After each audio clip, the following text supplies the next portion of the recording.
नमस्कार। आज के इस खास विश्लेषण में बहुत बहुत स्वागत है। आज हम जिस कहानी पर बात करने वाले हैं ना, वो कोई आम कहानी नहीं है। The pav bhaji sellers journey, a tale of karma and hard work. ये सिर्फ एक गरीब फूड वेंडर की स्ट्रगल नहीं है, बल्कि बिजनेस एथिक्स, इंसान की ईर्ष्या और कड़ी मेहनत की जीत का एक बिल्कुल परफेक्ट केस स्टडी है। हम देखने वाले हैं कि कैसे एक साधारण सा इंसान माधव भारी बारिश और कीचड़ के बीच अपनी पुरानी सी लकड़ी की रेड़ी से शुरुआत करता है। मतलब सफलता अक्सर अपने साथ कुछ ऐसी चुनौतियां लेकर आती हैं जिनकी हमने कभी उम्मीद भी नहीं की होती। तो चलिए बिना किसी देरी के इस दिलचस्प कहानी की गहराइयों में चलते हैं। आगे बढ़ने से पहले ना एक बहुत ही गहरे सवाल पे गौर करते हैं। क्या ईमानदारी और कड़ी मेहनत जलन और किसी की रची हुई साजिश को वाकई हरा सकती है? कहने को तो ये सवाल सदियों पुराना है। अक्सर बिजनेस की दुनिया में एक आम धारणा होती है कि भाई आगे बढ़ना है तो कुछ ना कुछ गलत रास्ते तो अपनाने ही पड़ेंगे। लेकिन आज की हमारी इस चर्चा के केंद्र में बिल्कुल यही संघर्ष है। एक तरफ है एकदम शुद्ध ईमानदारी और ग्राहकों को बेहतरीन सर्विस देने का जज्बा, और दूसरी तरफ ईर्ष्या से भरी एक पूरी की पूरी सोची समझी साजिश जो बस किसी को रातों रात तबाह करने के लिए रची गई है। ये सवाल इस पूरी कहानी का एकदम बेस है, जिसे हम आगे समझने वाले हैं। भाग 1, संघर्ष की रात। किसी भी बड़ी सफलता के पीछे की शुरुआत अक्सर बहुत ही साधारण और सच कहें तो कभी-कभी बेहद दर्दनाक होती है। आइए देखते हैं कि कैसे बुरे हालात इंसान को परखते हैं। अगर आज भाजी नहीं बिकी तो घर का चूल्हा नहीं जलेगा। ये कोई फिल्मी डायलॉग नहीं है। ये माधव की उस हताशा और बेबसी को दिखाता है जिसे शब्दों में बयां करना मुश्किल है। जरा उस सीन की कल्पना कीजिए।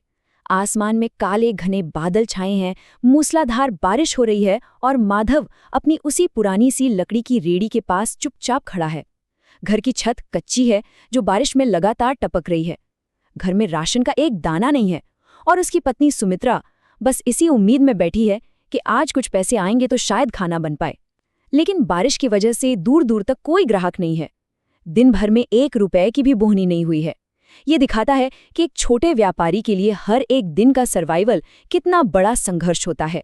भाग 2, ईर्ष्या और अफवाहें।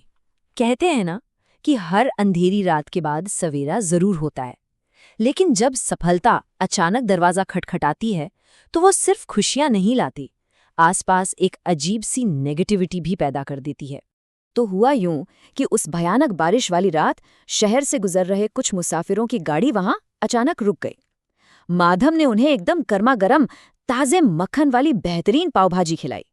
वो लोग इतने खुश हुए कि उन्होंने माधव को पूरे 2000 रुपए का नोट इनाम में दे दिया।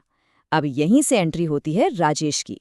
राजेश, जो उसी गांव में एक किराने की दुकान चलाता था, ये सब छिपकर देख रहा था। उसके अंदर भयंकर जलन पैदा हो गई। वो सोचने लगा कि कल तक जिसके पास नमक खरीदने के पैसे नहीं थे, वो आज इतने पैसे कैसे छाप रहा है। बस फिर क्या था, राजेश ने माधव को बर्बाद करने के लिए 3 पैतरे चले। पहला, सबके सामने उसके ठेले का सरेआम मजाक उड़ाना और कहना कि वहां से तो बदबू आ रही है। दूसरा, पूरे गांव में ये अफवाह फैलाना कि माधव सड़ी हुई सब्जियां इस्तेमाल करता है और कल रात वाले लोग तो बीमार पड़ गए। और तीसरा, लोगों को इतना भड़का देना कि कोई भी माधव के ठेले के आसपास भी ना फटके। लेकिन सच हमेशा सामने आ ही जाता है। राजेश की फैलाई गई इन अफवाहों से गांव वाले डर गए थे और माधव की दुकान फिर से एकदम खाली हो गई थी। वो बेचारा हताश बैठा था। तभी कहानी में एक जबरदस्त ट्विस्ट आता है। वही मुसाफिर जिन्हें राजेश ने बीमार बताया था, अपनी गाड़ियों का पूरा काफिला लेकर वहां वापस लौट आते हैं। बिल्कुल सही सुना। और वो अकेले नहीं आए, बल्कि अपने साथ अपने दोस्तों और ऑफिस वालों को भी ले आए, क्योंकि उन्हें माधव की पावभाजी का स्वाद इतना गजब लगा था। अब उनके वापस आते ही राजेश की झूठी अफवाहों की पूरी हवा निकल गई। गांव वालों के सामने एकदम दूध का दूध और पानी का पानी हो गया। उन्हें समझ आ गया कि ये तो एक साजिश थी। उस रात माधव की सारी भाजी बिक गई और इसके साथ ही गांव वालों का भरोसा उस पर हमेशा के लिए पक्का हो गया। भाग 3, नई दुकान की शुरुआत। सच्चाई की इस शानदार जीत के बाद अब वक्त था आगे बढ़ने का, जहां सारी अफवाहों को पीछे छोड़कर बिजनेस को एक स्ट्रक्चर दिया जाता है। ये एक इंसान की अद्भुत तरक्की का बहुत ही परफेक्ट ग्राफ है। शुरुआत कहाँ से हुई? एक पुरानी सी लकड़ी की रेड़ी से जो बारिश में भीगती रहती थी।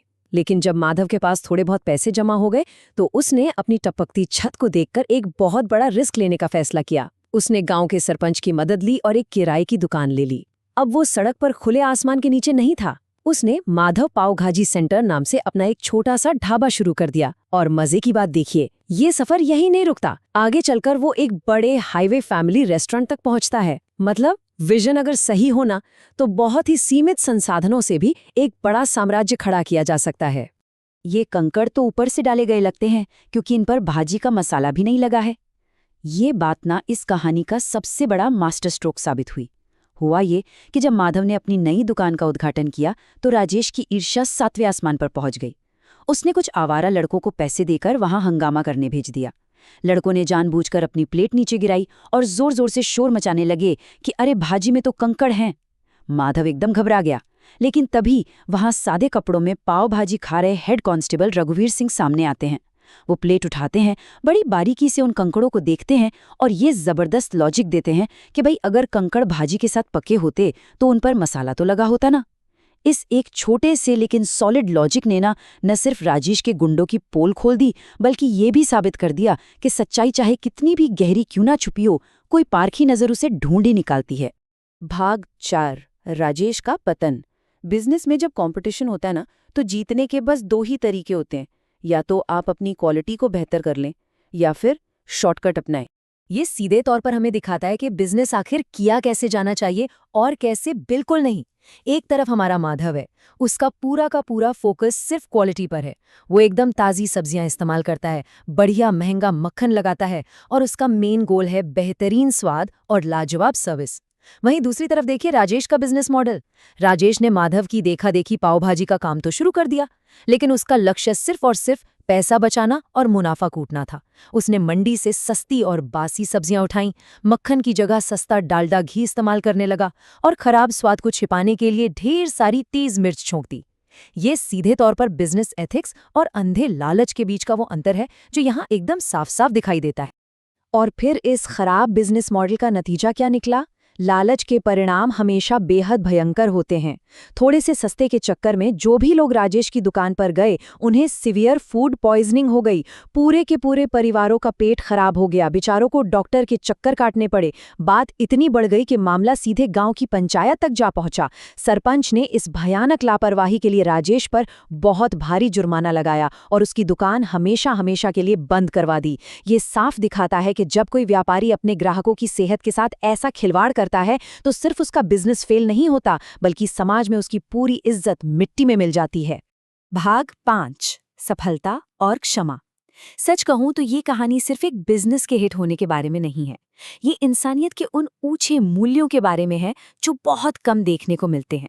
माधव की ये सफलता उसे एक ऐसी ऊंचाई तक ले जाती है जिसके बारे में शायद उसने खुद भी कभी सपने में नहीं सोचा होगा। उसकी ईमानदारी और इस जबरदस्त मेहनत की कहानी शहर के एक बहुत ही नामी अखबार में छपी और इस खबर को पढ़कर शहर का एक बड़ा बिजनेसमैन सीधा माधव से मिलने चला आया।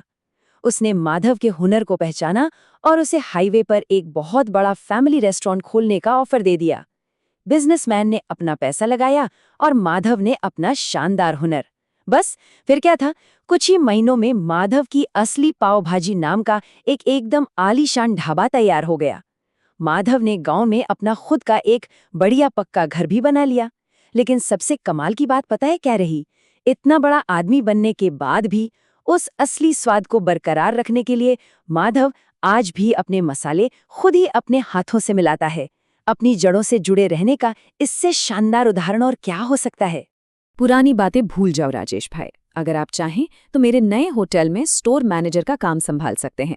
ये इस पूरे सफर का शायद सबसे ज्यादा भावुक और पावरफुल हिस्सा है। एक दिन माधव गांव से गुजर रहा था और उसने देखा कि राजेश अपनी उसी बंद पड़ी दुकान के बाहर धूल में एकदम उदास बैठा है। राजेश पूरी तरह से बर्बाद हो चुका था। उसने रोते हुए माधव से अपनी उन सारी गलतियों के लिए माफी मांगी। अब जरा सोचिए, एक आम इंसान होता तो शायद इस पल का जश्न मनाता या अपना बदला पूरा होने पर खुश होता। लेकिन माधव ने जो किया वो सच में असाधारण था। उसने बिना किसी गुस्से या द्वेष के अपने सबसे बड़े दुश्मन को माफ कर दिया और उसे सीधे अपने नए होटल में मैनेजर की नौकरी ऑफर कर दी। ये एक कदम साबित करता है कि सच्ची सफलता केवल बैंक बैलेंस देखकर नहीं, बल्कि इंसान के दिल की गहराई देखकर भी मापी जाती है। और आखिर में ये एक विचार इस पूरे सफर का सबसे बड़ा सार है। बारिश चाहे कितनी भी तेज हो, अगर इरादे पक्के हों तो सूरज जरूर निकलता है। माधव का ये सफर सिर्फ एक फूड वेंडर के अमीर बनने की कहानी नहीं है। ये इस बात का जीता जागता सबूत है कि जब इंसान के इरादे एकदम फौलादी हों, उसके अंदर धैर्य हो और उसका रास्ता पूरी तरह ईमानदारी का हो, तो ईर्ष्या और साजिश रूपी तूफान उसका बाल भी बाका नहीं कर सकते। आज के इस विश्लेषण से सबसे बड़ा टेकअवे बस यही है कि मेहनत और सही नियत का दुनिया में कोई शॉर्टकट नहीं होता। तो इसी एक विचार के साथ आज की इस चर्चा को हम यहीं समाप्त करते हैं। अगली बार जब भी कोई मुश्किल सामने आए तो बस एक पल रुककर ये सोचना है कि क्या हमारे इरादे उस बारिश से ज्यादा मजबूत है। इस पूरे सफर में हमारे साथ बने रहने के लिए बहुत बहुत धन्यवाद।